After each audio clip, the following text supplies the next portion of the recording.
எதிர்வருகிற 13-14 தேதிகளில் மத்திய கிழக்கினுடைய Saudi Arabia, UAE போன்ற நாடுகளுக்கு டொனால்ட் ட்ரம்ப் பயணம் மேற்கொள்ள இருக்கிறார். இஸ்ரேலுக்கான தன்னுடைய பயண திட்டம் என்றொன்றை அறிவிக்கவே இல்லை. உடனே இஸ்ரேலிய பிரதமர் பெஞ்சமின் நெத்தன்யாகுவுடைய அலுவலகம் என்ன சொல்றாங்கன்னு சொன்னா, நாங்கள் மிக துல்லியமான மறுதாக்குதலை மீண்டும் யமன் மீது நடத்துவோம்ங்கிறாங்க. இனி யமன் மேல எங்க நடத்த போறாங்கன்னு தெரியல. ஏன்னா சனா ஏர்போர்ட்டை அடிச்சிட்டாங்க, 6 ஃபிளைட்டை கூட அடிச்சு நொறுக்கிட்டாங்க. அதெல்லாம் நடந்ததுக்கு பிறகும் தெம்பா எந்திரிச்சு வந்து தாக்குதல் நடத்துறாங்கன்னா இனி என்ன பண்ண போறாங்கிற ஒரு கேள்வி இருக்குதா? இல்ல, நீ என்ன பண்ணினாலும் பரவாயில்லை, பாலஸ்டைன் மேல யுத்தத்தை நிறுத்துற வரைக்கும் உனக்கு அடிப்பண்டா.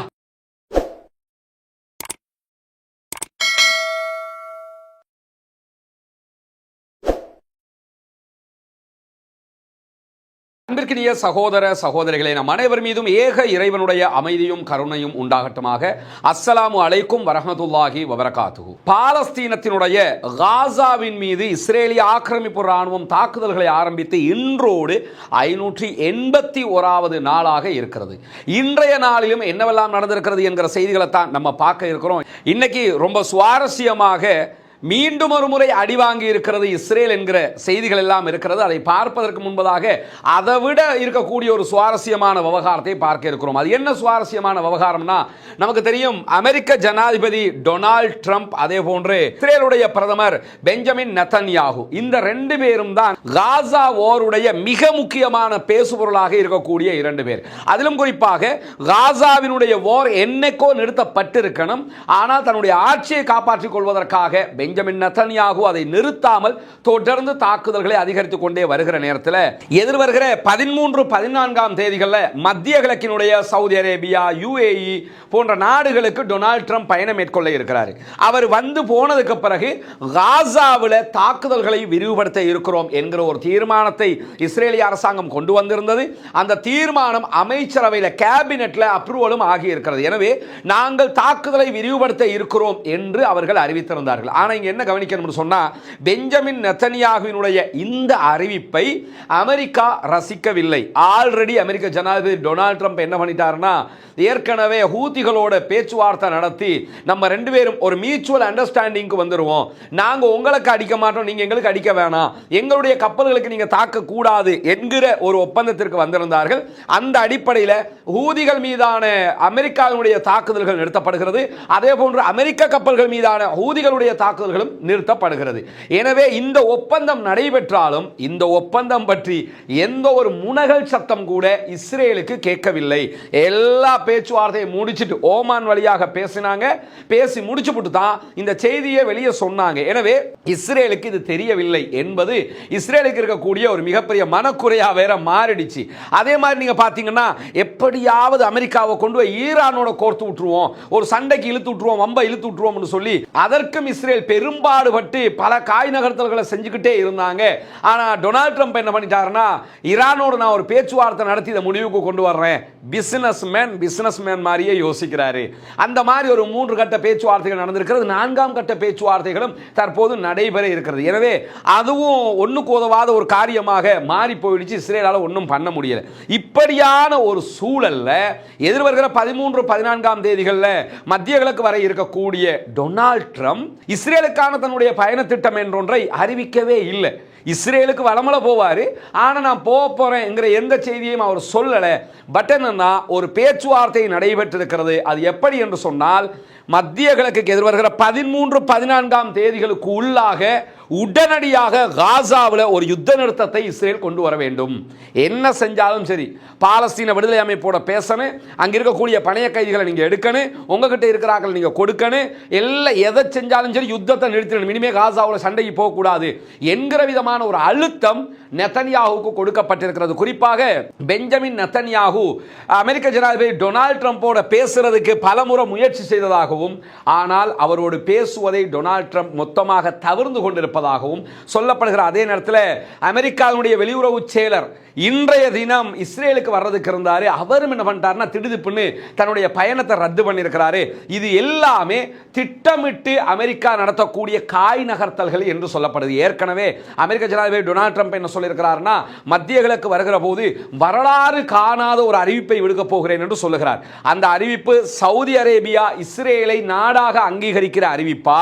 அப்படி அங்கீகரித்து விட்டால் பாலஸ்தீன பாலஸ்தீனம் தனிநாடு என்று இவர் அறிவிக்க போகிறாரா, அல்லது காசாவை நாங்கள் மொத்தமாக கைப்பற்ற போகிறோம்னு ஏற்கனவே அறிவிச்சு மூக்கூடப்பட்ட அதே செய்தியை சொல்ல போறாரா, வேறு எதையாவது சொல்ல போறாராங்கிறது தெரியல. ஆனால் அவர் ஏதோ ஒன்றை சொல்ல போகிறார் என்பதை சொல்லிக் கொண்டிருக்கிறார். இந்த நிலையில உடனடியாக யுத்த நிறுத்தத்தை கொண்டு வர வேண்டும் என்று சொல்லி அமெரிக்கா அழுத்தம் கொடுக்கிறது. ஆனா நாட்களை பார்த்தீங்கன்னா இன்னொரு வெறும் 3 நாள் தான் இருக்குது, 2 நாள் தான் கேப்ல இருக்குது. இந்த 2 நாட்களுக்குள்ளாக ஒரு யுத்த நிறுத்தத்தை கொண்டு வர்றதுங்கிறது அசாத்தியம். ஆனா கொண்டு வந்தாகணும். இல்லைன்னு சொன்னா அவர் இஸ்ரேலுக்கு வரமாட்டார் என்கிற ஒரு முடிவெடுத்திருப்பதாக சொல்லப்படுகிறது.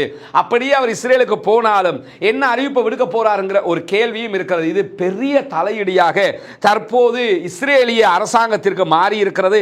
இஸ்ரேலுடைய அனைத்து தரப்பினரும் இந்த கேள்வியை முன்வச்சு விமர்சனங்களை முன்வைத்துக் கொண்டிருக்கிறார்கள். இது நெத்தனியாவுக்கு பெருத்த ஏமாற்றத்தை கொடுத்திருக்கிறது. தொடர்ந்து அமெரிக்காவை நம்பிக்கொண்டு அமெரிக்காவை வம்புக்கு இழுத்து கொண்டுதான் இஸ்ரேல் பாலஸ்தீனம் மேல தாக்குதல்களை நடத்தியிருந்த நிலையில தான் தற்போது மிக தெளிவாக இஸ்ரேலுக்கு ஆப்படித்திருக்கிறது அமெரிக்கா என்கிற செய்திகள் வெளியாகி கொண்டிருக்கக்கூடிய நேரத்தில் இன்றைக்கு வெளியாகி இருக்கக்கூடிய இன்னும் பல முக்கியமான செய்திகளும் இருக்கிறது. குறிப்பாக இன்றைய தினமும் காசாவிலே நடத்தப்பட்டு வரக்கூடிய தாக்குதல்கள் காரணமாக கடந்த 24 மணி நேரத்துக்குள்ள 27 அப்பாவிகள் கொல்லப்பட்டிருக்கிறார்கள், ஷஹீதாகி இருக்கிறார்கள், 85 பேர் படுகாயம் அடைந்திருக்கிறார்கள் என்கிற செய்திகள் வெளியாகி இருக்கக்கூடிய நேரத்தில் நமக்கெல்லாம் தெரியும் இஸ்ரேல் மேல தொடர்ந்து தாக்குதல்களை நடத்துவோம் என்கிற அறிவிப்பை யமனுடைய ஹூதிகளுடைய படைப்பிரிவு அறிவித்திருந்தது. அறிவித்தது மட்டுமல்லாமல் அவங்க ஆல்ரெடி டெல் அவீவ்ல இருக்கக்கூடிய பென் குரியன் விமான நிலையத்தின் மீது தாக்குதல் நடத்தினாங்க. அது சர்வதேசத்தை திரும்பி பார்க்க வச்சிருந்தது. அந்த மாதிரி ஒரு சூழல் உருவாகி இருந்த நேரத்தில் இன்னைக்கு என்ன பண்ணியிருக்கிறாங்கன்னா மீண்டும் தாக்குதலை நடத்தி இருக்கிறார்கள். பென் குரியன் விமான நிலையத்தை நோக்கி நடத்தப்பட்ட ஹூதிகளுடைய தாக்குதல் மிக தெளிவாக துல்லியமான இலக்கை அடைந்திருக்கிறது என்று சொல்லப்படுகிறது. குறிப்பாக இன்றைக்கு வெளியாக இருக்கக்கூடிய மகிழ்ச்சிகரமான செய்தியை நம்ம பார்த்தோம்னா யமன்ல இருந்து ஏவப்பட்ட ஏவுகணை ஜெருசலம், டெல் அவீவ், அதே போன்று மற்ற பகுதிகளில் வாழக்கூடிய ஆயிரக்கணக்கான மக்கள் ஓடி ஒளித்து பங்கர்களுக்குள்ள ஒளிக்க வேண்டிய நிர்பந்தத்தை உண்டாக்கி இருக்கிறது என்பது மட்டுமல்லாமல் அமெரிக்காவினுடைய THAAD என்கிற ஏவுகணையை தடுக்கக்கூடிய சிஸ்டத்தினால அவர்கள் நடத்திய தாக்குதலை 2வது முறையாகவும் தடுக்க முடியாமல் போயிருக்கு. ஃபர்ஸ்ட் டைம் நமக்கு தெரியும் ஏற்கனவே அவங்க ஒரு அட்டெம்ப்ட் பண்ணினாங்க, பென் குரியன் விமான நிலையத்தில் வெடிச்சு செதறிச்சு. இந்த வாட்டியும் அடிச்சிருக்கிறாங்க. இதையும் அமெரிக்காவினுடைய THAAD என்கிற சிஸ்டத்தினால ட்ரேஸ் பண்ண முடியாம போயிடுச்சு, தடுக்க முடியாம போயிடுச்சு. எனவே மிக தெளிவாக தாக்குதல் துல்லியமாக நடத்தப்பட்டிருக்கிறது என்று இஸ்ரேலுடைய சேனல் 14 இன்றைக்கு செய்திகளை வெளியிட்டிருக்கக்கூடிய நேரத்தில் எடியோத் அஹ்ரோனோத்தும் இந்த செய்திகளை உறுதிப்படுத்தி வெளியிட்டிருக்கக்கூடிய காட்சியை பார்க்கலாம். அது மட்டுமல்லாமல் இன்னைக்கு அந்த மக்கள் ஓடி ஒளிகிற காட்சிகள் எல்லாம் இன்றைக்கு எக்ஸ் பக்கங்களில் வெளியாகி இருக்கிறது. அல் ஜசீரா கோடிட்டு காட்டுறாங்க. இங்க நீங்க பார்க்கலாம் அல் ஜசீரா வெளியிட்டிருக்கக்கூடிய வீடியோவில் இஸ்ரேலுக்குள்ள அந்த சைரன் ஒலி எழுப்பப்படும் போது பீச்சில் இருந்த அத்தனை பேருமே எப்படி ஓடுகிறார்கள் என்கிற காட்சிகள் பதிவு செய்யப்பட்டிருக்குது. இந்த காட்சிகள் ஹூத்திகளுடைய தாக்குதல் வருகிறது என்னும் போது எழுப்பப்படுகிற சைரன் ஒலிகளை கேட்டு தான் இவங்க ஓடுகிற காட்சிகளாக பதிவு செய்யப்பட்டிருக்கிறது. அதே மாதிரி இந்த வீடியோவில் நீங்க பார்க்கலாம் இருக்கிறவங்க எல்லாம் ஓடக்கூடிய காட்சிகள் தான் மொத்தமாக பதிவாகி இருக்கு. மில்லியன் கணக்கான மக்கள் நாடு முழுவதும் ஜெருசலம், டெல் அவீவ் உள்ளிட்ட பகுதிகளில் இப்படி ஓடி பங்கருக்குள்ள போனாங்க என்கிற செய்திகள் பதிவாகி இருக்குது. காரணம் என்னன்னு சொன்னா இந்த தாக்குதல் தங்கள் மீது வந்துவிடக் கூடாது என்பதற்காக தான் அத்தனை பேரும் ஓடுறாங்க. பென் குரியன் விமான நிலையத்தை மிக துல்லியமாக தாக்குதல் நடத்தப்பட்டிருக்கிறது என்கிற செய்தி வெளியாகி இருக்கிறது. உடனே இஸ்ரேலிய பிரதமர் பெஞ்சமின் நெத்தனியாஹுடைய அலுவலகம் என்ன சொல்றாங்கன்னு சொன்னா, நாங்கள் மிக துல்லியமான மறு தாக்குதலை மீண்டும் யமன் மீது நடத்துவோம்ங்கறாங்க. இனி யமன் மேல எங்க நடத்த போறாங்கன்னு தெரியல. ஏன்னா சனா ஏர்போர்ட் அடிச்சிட்டாங்க, 6 ஃபிளைட்டை கூட அடிச்சு நொறுக்கிட்டாங்க. அதெல்லாம் நடந்ததுக்கு பிறகும் தெம்பா எந்திரிச்சு வந்து தாக்குதல் நடத்துறாங்கன்னா இனி என்ன பண்ண போறாங்கங்கிற ஒரு கேள்வி இருக்குதா இல்ல? நீ என்ன பண்ணினாலும் பரவாயில்லை, பாலஸ்டைன் மேல யுத்தத்தை நிறுத்துற வரைக்கும் உனக்கு அடிப்பண்டா அப்படின்னு சொல்லி அடிச்சுக்கிட்டே இருக்கிறாங்க. அதுதான் ஹூதிகளுடைய கெத்தாக பார்க்கப்படுகிறது. அவங்க மிக தெளிவாக தங்களுடைய தௌலத்தை காட்டிக் கொண்டிருக்கிறார்கள் என்பதையும் அவதானிக்க முடிகிற அதே நேரத்தில் இன்றைக்கு யுத்தம் ஆரம்பித்து 1 வருடமும் 7 மாதங்களையும் தாண்டுகிற நேரத்தில் கூட இப்படியான சம்பவங்கள் நடந்து வருகிறது இஸ்ரேலுக்குள் என்பது மிகவும் நம்ப முடியாத ஒன்றாக இருக்கிறது என்று இஸ்ரேலுடைய எதிர்க்கட்சி தலைவர் லாபித் இன்றைக்கு வெளியிட்டிருக்கக்கூடிய அறிக்கையில் சொல்றாரு. என்னன்னா அமெரிக்காவை நம்பிக்கொண்டிருந்தீர்கள், அதே நேரத்தில் எங்களுடைய அரசாங்கம் ரொம்ப பலமானது என்று நெத்தனியாகு சொல்லிக் கொண்டிருந்தாரு. ஆனால் இன்றைக்கு நெத்தனியாகுனுடைய செயல்பாடுகள் எல்லாமே பொய் என்று ஆகிவிட்டது. இன்றைக்கு 1 ஆண்டுகளும் 7 மாதமும் தாண்டியதற்கு பிறகும் இஸ்ரேலை நோக்கி ஹூதிகள் தாக்குதல் நடத்துகிறார்கள் என்றால் அவர்கள் இன்னும் பலமாக இருக்கிறார்கள் என்று அவர்களுடைய எதிர்க்கட்சி தலைவரே இன்றைக்கு சொல்லியிருக்கக்கூடிய நேரத்தில் ஹூதிகளுடைய ஊடக பேச்சாளர் யஹ்யா சாரி வெளியிட்டிருக்கக்கூடிய அறிக்கையில் என்ன சொல்றாருன்னு சொன்னா, பென்குரியன் விமான நிலையத்தை குறிவைத்த குறித்த ஏவுகணை என்பது ஹைப்பர்சோனிக் பாலிஸ்டிக் ஏவுகணை என்று சொல்லியிருக்கிறார். இந்த ஹைப்பர்சோனிக் பாலிஸ்டிக் ஏவுகணையை பெரும்பாலும் தேட் என்கிற சிஸ்டத்தால கண்ட்ரோல் பண்ண முடியாது என்று சொல்லப்படுகிறது. அதே நேரத்தில் அடுத்ததாக தொடர்ந்து பேசியிருக்கக்கூடிய யஹ்யா சாரி என்ன சொல்றாருன்னு சொன்னா, ஜாஃபா என்கிற வகையான ஒரு விதமான ட்ரோனை பயன்படுத்தி இன்றைக்கு மேலதிக தாக்குதல்களை நாங்கள் டெல்லவிவை நோக்கி நடத்தி இருக்கிறோம் என்கிற செய்திகளையும் அவர் சொல்லியிருப்பது மட்டுமல்லாம, எடியோத் அஹ்ரோனோத் என்கிற இஸ்ரேலிய பத்திரிகை வெளியிட்டிருக்கக்கூடிய செய்தியில் என்ன சொல்றாங்கன்னா, 25க்கு மேற்பட்ட இஸ்ரேலிய நகரங்கள்ல மக்கள் இப்படி பயந்து ஓடி அண்டர் கிரவுண்ட்ல இருக்கக்கூடிய பங்கர்களுக்குள்ள ஓடி ஒளித்தார்கள். குறிப்பாக கிரேட்டர் டெல்லவிவ் பகுதிகளில் இருக்கக்கூடிய 25க்கு மேற்பட்ட நகரங்கள்ல தான் மக்கள் இப்படி ஓடி ஒளித்தார்கள் என்கிற செய்திகள் இன்றைக்கு வெளியாகி இருக்கக்கூடிய நேரத்தில் இன்றைக்கு மேலதிகமாக இஸ்ரேலுக்கான அனைத்து விமான சேவைகளையும் தொடர்ந்தும் நிறுத்தி வைப்பதாக லூப்தான்சா இன்றைக்கு அறிவித்திருக்கிறது. மிகப்பெரிய விமான கம்பெனி அவங்க அறிவிச்சிருக்கிறது மட்டுமல்லாம, சுவிட்சர்லாந்து டெல்லவிவ் நகருக்கான விமான சேவைகளை மே மாதம் 18ஆம் தேதி வரைக்கும் இடைநிறுத்துகிறோம் என்று சொல்லியிருக்கிறார்கள். அதே நேரத்தில் இந்தியா போன்ற நாடுகள் ஏற்கனவே தங்களுடைய விமானங்களை டெல்லவிவுக்கு போகக்கூடாது, இஸ்ரேலுக்கு போகக்கூடாதுன்னு தடுத்திருக்காங்க. நேற்று நம்ம ஒரு பட்டியலே சொல்லியிருக்கிறோம். பல விமான நிறுவனங்கள் இஸ்ரேலுக்கான தங்களுடைய பயணத்தை நிறுத்தி வைத்திருக்கிறார்கள் என்கிறத நம்ம பார்க்க முடிகிறது. இது யஹூதிகளுடைய இந்த தாக்குதலால் ஏற்படக்கூடிய விளைவு என்பதை நம்ம புரிந்து கொள்ள முடியும். என்று சொன்னா, அவங்க நடத்தக்கூடிய இந்த தாக்குதலால் தான் இஸ்ரேல் முழுவதுமாக திண்டாடி கொண்டிருக்கிறது. எனவே இன்றைக்கு அவர்கள் நடத்தியிருக்கக்கூடிய இந்த தாக்குதல் மிக முக்கியமான ஒரு துல்லியமான தாக்குதலாக பார்க்கப்படுகிறது. அதே நேரம் நம்ம செய்து வரக்கூடிய ஏழை மக்களுக்கான வீட்டு திட்டத்தை இன்றைக்கு பார்வையிட வந்திருக்கிறோம். இன்ஷா அல்லாஹ் வெகு விரைவில் இந்த 5 வீடுகள் கையளிக்க இருக்கிறோம், அல்ஹம்துலில்லாஹ். எனவே இந்த வீடுகளில் தற்போதைய நிலை எப்படி இருக்குது, என்ன மாதிரி கட்டுமானங்கள் நடந்திருக்குங்கிறத தான் இந்த வீடியோவில் பார்க்க போகிறோம். வாங்க ஒரு ஹோம் டூராகவே அதை நம்ம பார்ப்போம் இன்ஷா அல்லாஹ். இது எல்லாமே நீங்கள் தருகிற சதகா தான தர்மங்களை கொண்டு தான் நம்ம பண்ணிக்கிட்டு இருக்கிறோம். இறைவனுடைய ரொம்ப மகிழ்ச்சியாக இருக்குது. வீடு ரொம்ப அழகாக அவங்களுக்கு திருப்திகரமாக வந்திருக்குது. இன்ஷா அல்லாஹ் இந்த மாத கடைசிக்குள்ள முடிக்கிற பிளான்ல இருக்கிறோம். அல்லாஹ் நாளை மிகச்சிறப்பாக முடியும் என்கிற சந்தோஷமான செய்தியையும் உங்களோட பகிர்ந்து கொள்றோம். வாங்க அடுத்தடுத்த வீடுகளை பார்க்கலாம். இதுதான் நம்முடைய 2வது வீடு கட்டுகிற டிரைனேஜ் வேலை நடக்குது. பூசுகிற வேலை ஆரம்பிச்சிட்டாங்க எல்லா வழியில. பாஸ் உள்ள போறோம், உள்ள மாட்டீங்கானே பாஸ். இப்போ இதில் அந்த டாய்லெட்டுக்குரிய வாசல் எப்படி வைப்பீங்க? இப்போ அந்த பக்கம் இருக்கு, இதுக்காக வைப்பீங்களா டாய்லெட்டுக்கு வாசல்? அங்கிட்டு வைப்பீங்களா? அது வெளியேக்கி. Okay okay okay 2 okay. இது 3வது வீடு இதாக இருக்குது. என்னுடைய காட்சியை நீங்கள் பார்க்குறீங்க. இது வந்து ட்ரைனேஜ். இது நாங்கள் முன்னாடி கொண்டு வர்றோம். என்னன்னு சொன்னால், அங்கிட்டு வந்து அடுத்த பக்கம் கிணறு இருக்கிறதுனால இந்த ஏரியாவில் ஒரு கிணறு ஒன்று இருக்குது, அதுக்கு டிஸ்டர்ப் ஆகிடக்கூடாதுன்ட்டு ட்ரைனேஜை முன்னாடி கொண்டு வந்திருக்கேன். அப்படி கம்ப்ளீட்டாக மூடிடுவாங்க, மற்றதெல்லாம் பின்னாடி தான் வந்திருக்குது. இதுக்கு ஜன்னல் எல்லாம் வச்சுட்டாங்க. ஆமாம், இங்கேயும் இதை வயரிங்கை முடிச்சிட்டாங்க. அந்த பட்டை மட்டும்தான் இவருக்கு ஒன்று போடுறதுக்கு இருக்குன்னு நினைக்கிறேன். லைனை கொடுத்தாங்கன்னா சரி. கிச்சனில் வேலையும் ஓரளவுக்கு முடிச்சு தான் வச்சுருக்குறாங்க, முடிச்சுட்டாங்க. பாத்ரூம் நல்லா பெருசாக தான் இருக்குது. அப்படியே அடுத்த வீட்டுக்கு போமா. இது 3வது வீடு. இதுக்கு உதவி செஞ்ச எல்லா சகோதரர்களுக்கும் நல்லா அருள் புரியணும். இது வந்து ஓடு மேலே போட்டுக்கிட்டு இருக்கிறோம், அதுக்கும் வந்து இறங்கி இருக்குது. இது வந்து நம்பர் 1 குவாலிட்டி ஓடுன்னு சொல்லுவாங்க. 3 குவாலிட்டி இருக்கிறதா சொல்லப்படுது. இதில் நம்ம எடுத்திருக்கிறது நம்பர் 1 குவாலிட்டி, நம்பர் 1 தான் எடுத்திருக்கிறோம். செகண்ட் குவாலிட்டியோ அல்லது தேர்ட் குவாலிட்டியோ நம்ம எடுக்கலை.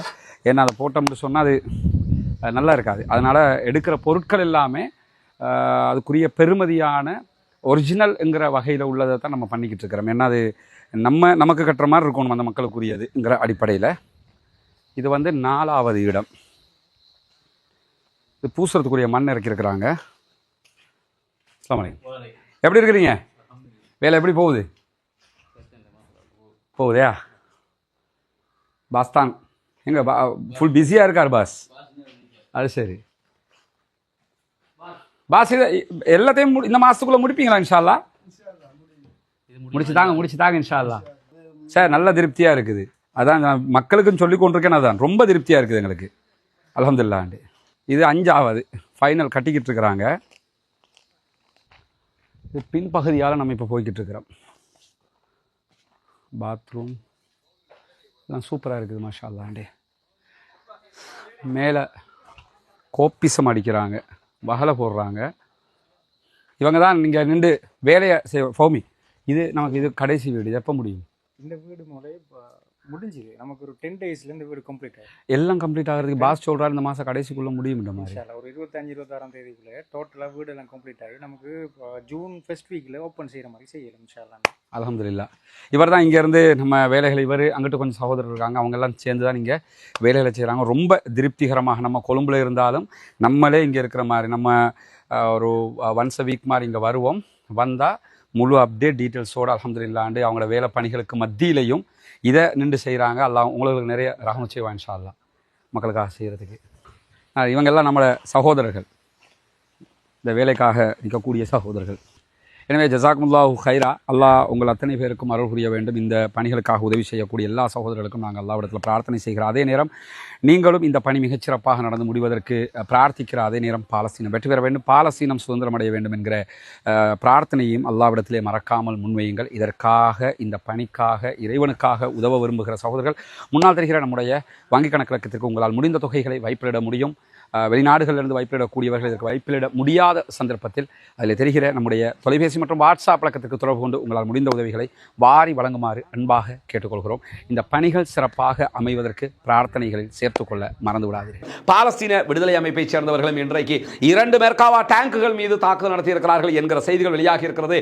ஒரு டேங்குக்குள்ள 5 பேர் வச்சாலும் இன்னைக்கும் 10 பேர் கபருக்கு போயிருக்கிறாங்கிற செய்திகளை பார்க்க முடியும். அல் ஜசீராவினுடைய அரபு பக்கம் இது தொடர்பான செய்திகளை மேலதிகமாக வெளியிட்டிருக்கக்கூடிய நேரத்தில் இன்றைக்கு கவலைக்கிடமான மேலதிகமான ஒரு செய்தியும் வெளியாகி இருக்கு. இன்றைய தினம் இஸ்ரேலுடைய ஹாரெட்ஸ் பத்திரிகை இன்னும் ஒரு செய்தியை வெளியிட்டிருக்கிறது. ஒரு கவலைக்குரிய ஒரு செய்தி என்னன்னா, SDE தைமூன் என்கிற இஸ்ரேலிய ஒரு சிறைச்சாலையில் என்னவெல்லாம் நடக்கிறது என்பதை ஒரு ரிசர்வ் படை இராணுவத்தை சேர்ந்த இஸ்ரேலிய இராணுவ வீரரே இன்றைக்கு ஹாரெட்ஸ் பத்திரிகையில் பேசி இருக்கிறாரு.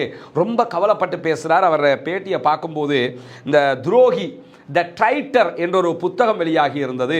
அந்த புத்தகத்தை எழுதினவர் யாருன்னு சொன்னால், ஏற்கனவே ஈராக் வாரில் கைது செய்யப்பட்ட பல கல்விமான்களை கொண்டு போய் என்ன பண்ணாங்கன்னா குவாண்டனாமா சிறைச்சாலையில் அடக்கி வச்சிருந்தாங்க.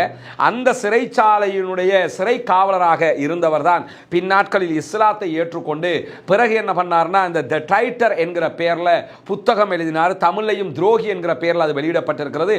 சினிமா படமாகவும் அந்த வாழ்க்கை வரலாறு எடுக்கப்பட்டிருந்தது. இன்னைக்கும் நீங்கள் அந்த புத்தகத்தை எடுத்து படிக்க முடியும். அவர் தான் எனக்கு நினைவுக்கு வந்தார். ஏன்னா அவரை மாதிரியே இவர் யோசிச்சிருக்கிறாரு. இன்னைக்கு இவர் ஒரு இஸ்ரேலிய ராணுவத்தில் இன்றைக்கும் ரிசர்வ் படையில் இருக்கக்கூடிய ஒருவர். அவர் என்ன சொல்றாருன்னு கேட்டா, இந்த முகாம் என்பது ரொம்ப சித்திரவதையான ஒரு முகாமாக இருக்கிறது. இஸ்ரேலுடைய சிறைகள் என்றாலே அங்கே மனிதர்களாக பார்க்கப்பட மாட்டார்கள். குறிப்பாக அங்கே உயிரோடு நுழைகிறவர்கள் பெரும்பாலும் வெளியே வரும்போது பேக்குகளில் தான் வெளியே போகிறாங்க, இல்லைன்னா நிரந்தரமான ஊனமுற்றவர்களாக நோயாளிகளாகத்தான் வெளியேறுகிறார்கள் என்கிறார். அது மட்டும் இல்லாமல் தொடர்ந்து அவர் சொல்லும்போது என்ன சொல்கிறாருன்னு கேட்டால், ஜெயிலில் இருந்த அத்தனை பேருக்குமே அந்த ஜெயில்கள் எப்படி இருக்கும் என்கிற சித்திரவதையினுடைய அளவு தெரியும். அது ஆம்பளையாக இருந்தாலும் சரி பொம்பளையாக இருந்தாலும் சரி, அங்கே எந்த வித்தியாசமும் காட்டப்படாமல் அவர்கள் துன்புறுத்தப்படுகிறார்கள். குறிப்பாக காயப்பட்டு யுத்தத்தில் காயமடைந்த நிலையில் கைதிகளாக யாராவது வந்தாங்கன்னா அவங்களுக்கு மருத்துவம் செய்கிற போது என்ன பண்ணுவாங்கன்னா மயக்க மருந்துகள் போடப்படாமலேயே ஆபரேஷன் பண்ணுவாங்க. அதுவே அவர்களுக்கு ஒரு துன்பமாக கொடுக்கப்படும். அப்படியான நிலைகள் எல்லாம் இந்த இஸ்ரேலுடைய சிறைகளுக்குள் இருக்கிறது என்பது மட்டுமல்லாம, இந்த மாதிரி தைமன் மாதிரியான சிறைகளில் ஒருத்தர் மௌத்தா போயிட்டாருன்னா, மரணிச்சிட்டாருன்னா அது ஆச்சரியம் இல்லை. அவர் உயிரோட வெளியே வந்தார் என்று சொன்னால் தான் ஆச்சரியம் என்று சொல்லி அவர் தன்னுடைய சிறை அனுபவத்தை சொல்வது மட்டுமல்லாம, மருத்துவ சிகிச்சைகள் இல்லாமல் பல நோயாளிகள் அந்த சிறைகளிலே வாடி வதங்கி கொண்டிருக்கிறார்கள். இவர்களுக்கெல்லாம் விடுதலை கொடுக்கப்பட வேண்டும் என்று ஒரு மனசாட்சி உள்ள இஸ்ரேலிய இராணுவத்தை சேர்ந்த ஒருவர் என்பது புரிகிறது. அவருடைய பெயரை ஹாரெட்ஸ் பத்திரிகை வெளிப்படுத்தவில்லை.